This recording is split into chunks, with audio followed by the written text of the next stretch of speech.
के आसपास की है। उन दिनों बिहार के बिस्फी गांव में एक कवि हुआ करते थे। कवि का नाम विद्यापति था। कवि होने के साथ साथ विद्यापति भगवान शिव के अनन्य भक्त भी थे। इनकी भक्ति और रचनाओं से प्रसन्न होकर भगवान शिव को इनके घर नौकर बनकर रहने की इच्छा हुई। भगवान शिव एक दिन जाहिल गवार का भेष बनाकर विद्यापति के घर आ गए। विद्यापति को शिव जी ने अपना नाम उगना बताया। विद्यापति की आर्थिक स्थिति अच्छी नहीं थी, अतः उन्होंने उगना को नौकरी पर रखने से मना कर दिया। लेकिन शिव जी मानने वाले कहाँ थे। सिर्फ 2 वक्त के भोजन पर नौकरी करने के लिए तैयार हो गए।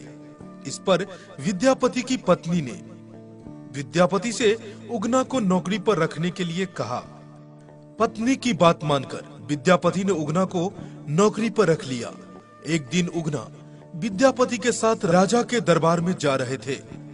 तेज गर्मी की वजह से विद्यापति का गला सूखने लगा, लेकिन आसपास जल का कोई स्रोत नहीं था।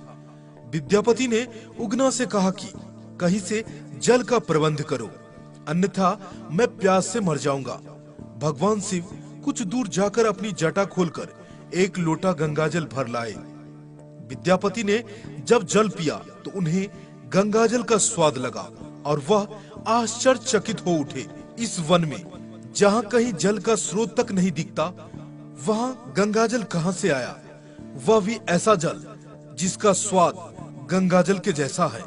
कवि विद्यापति को उगना पर संदेह हो गया कि यह कोई सामान्य व्यक्ति नहीं बल्कि स्वयं भगवान शिव है।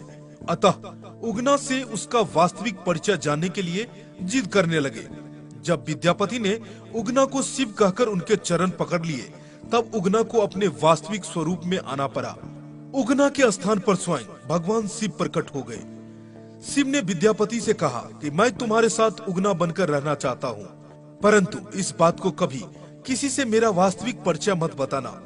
विद्यापति को बिना मांगे संसार के ईश्वर का सानिध्य मिल चुका था। इन्होंने शिव की शर्त को मान लिया। एक दिन विद्यापति की पत्नी सुशीला ने उगना को कोई काम दिया। उगना उस काम को ठीक से नहीं समझा और गलती कर बैठा। सुशीला इससे नाराज हो गई और चूल्हे से जलती लकड़ी निकालकर लगी शिव जी की पिटाई करने। विद्यापति ने जब यह दृश्य देखा तो अनायास उनके मुंह से निकल पड़ा कि ये तो साक्षात भगवान शिव हैं। इन्हें जलती लकड़ी से मार रही हो। फिर क्या था, विद्यापति के मुंह से यह शब्द निकलते ही शिव वहां से अंतर्ध्यान हो गए। इसके बाद तो विद्यापति पागलों की भांति उगना उगना कहते हुए वनों में, खेतों में, हर जगह उगना बने शिव को ढूंढने लगे। भक्त की ऐसी दशा देखकर शिव को दया आ गई। भगवान शिव उगना के सामने प्रकट हो गए और कहा कि अब मैं तुम्हारे साथ नहीं रह सकता। उगना रूप में मैं जो तुम्हारे साथ रहा, उसके प्रतीक चिन्ह के रूप में अब मैं शिवलिंग के रूप में विराजमान रहूंगा। इसके बाद शिव अपने लोक लौट गए। उस स्थान पर शिवलिंग प्रकट हो गया। उगना महादेव का प्रसिद्ध मंदिर वर्तमान में मधुबनी जिला में भवानीपुर गांव में स्थित है। कहा जाता है कि 1934 के भूकंप में इस मंदिर का बाल बांका भी नहीं हुआ। अब मंदिर का परिसर काफी भव्य बन गया है। मुख्य मंदिर के अलावा परिसर में यज्ञशाला और संस्कारशाला भी बनाई गई है। मंदिर के सामने सुंदर सरोवर है। इसके पास ही एक कुआं है।